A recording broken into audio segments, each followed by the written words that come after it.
day, everyone. You are welcome to this week's global preparatory class for growing in God. This is teacher training for growing in God for July 14.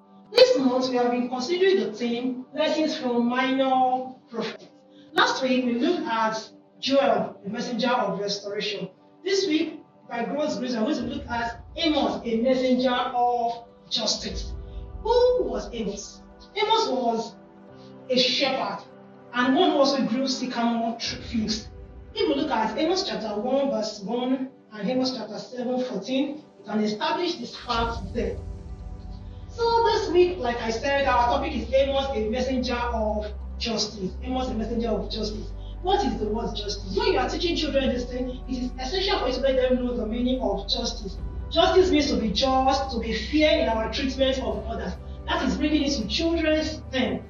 What was the reason God gave Amos this message to the people of Israel? The people were being unjust in their treatment of others. They were oppressing the innocent, they were also taking bribes. And we can ask the children several questions on this, such as, who are those people that oppose justice in the court of law today?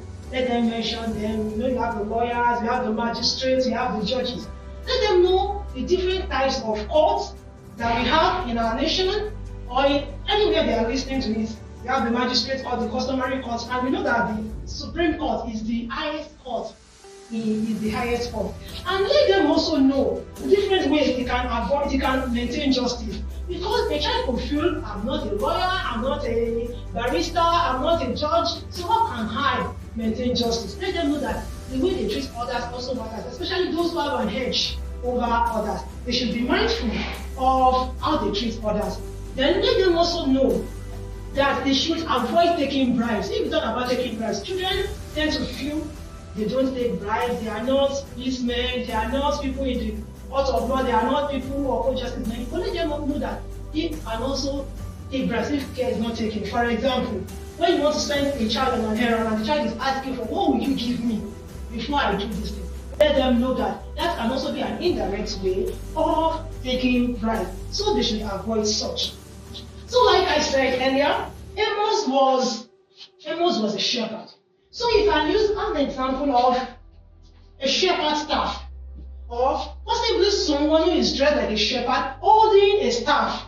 At least let them have a rough idea of what a shepherd looks like, especially in the days of the Bible times. You can also use contemporary times, like in Nigeria, we have the Fulani herdsmen. You may not easily find their picture online, but you can that's why you can make use of a rod, a staff, or anything that looks like it you can get around you to depict how a shepherd looks like that. You know they can easily relate this with Psalm 23, your rod and your staff, they comfort me.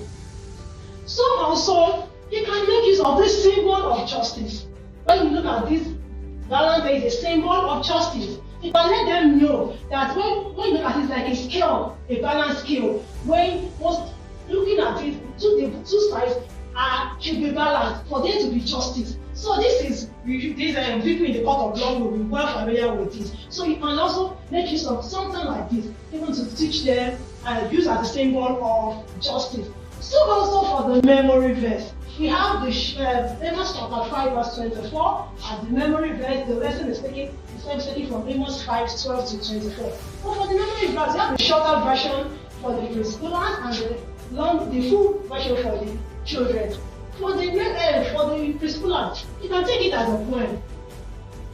But let justice roll on like a river. Amos chapter 5 verse 24.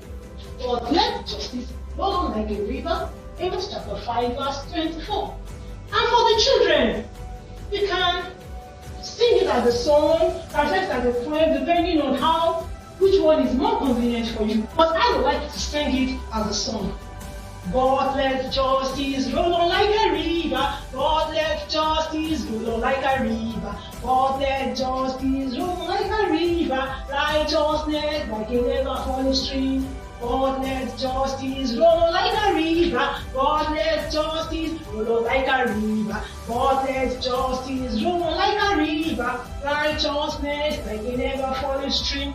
And I believe if you sing it, so if the children can learn the song, they can easily recall the memory verse.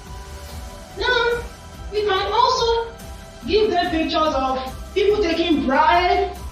You know, they are easily familiar with policemen, these law enforcement agencies, and all those stuff. So let them recite something like this. You can write something like this: do not give or accept bribe.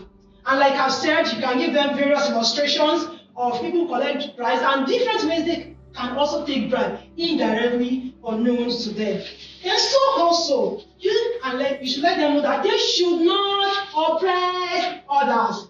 They should not treat others unfairly. They should not unduly treat others. They should treat others just the way they would like to be treated. Then so also for the activities for this week, you have the 3 levels: the preschoolers, the younger, and the older children. For the preschoolers, they have a puzzle and coloring. And when you look at the puzzle asks them to cancel all the letter Z in the puzzle. And they have to write out the statements that are remaining. And when they cancel the letter Z, all the letters Z in the boxes, you discover that what is left, the ones that are left are Amos was the messenger of justice. So they have to write them on the lines provided by the side. And for the younger preschoolers, teachers are encouraged to assist them to do this.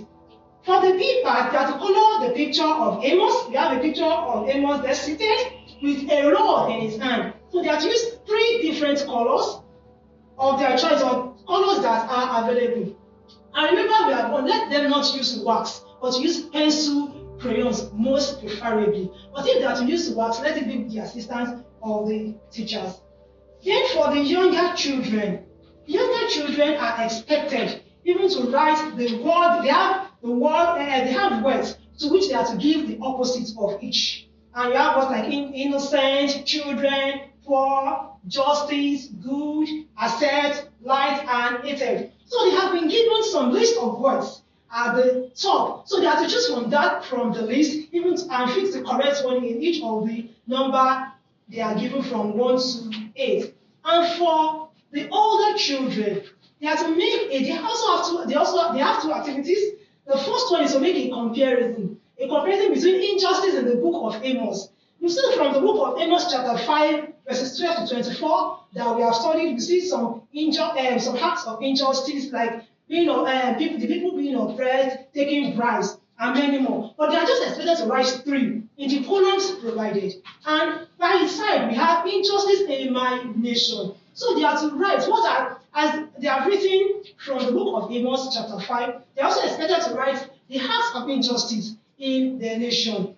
The ones they can see, or the ones they can see around them, the ones they are well familiar with. Then the B part asks them to write God's message to the people. What message did God send to the people through prophet Amos? What was the specific message God sent to the people through prophet Amos? So as children do this, they will learn more, not only from the Amos as a minor prophet, but they will learn more on how to also be messengers of justice. And don't forget that it's also essential for you to make children know they are not only to be just and fair in their treatment to others, but they are also to be advocates of justice. They are not to keep quiet when they see acts of injustice happening around them. And I believe as we teach this lesson, God will open the ears of our children and open their heart. They will not just listen for the sake of learning, but they will take these lessons into action, and God will bless them. I believe if we do this, our environment, our world, and our nation will be a better place.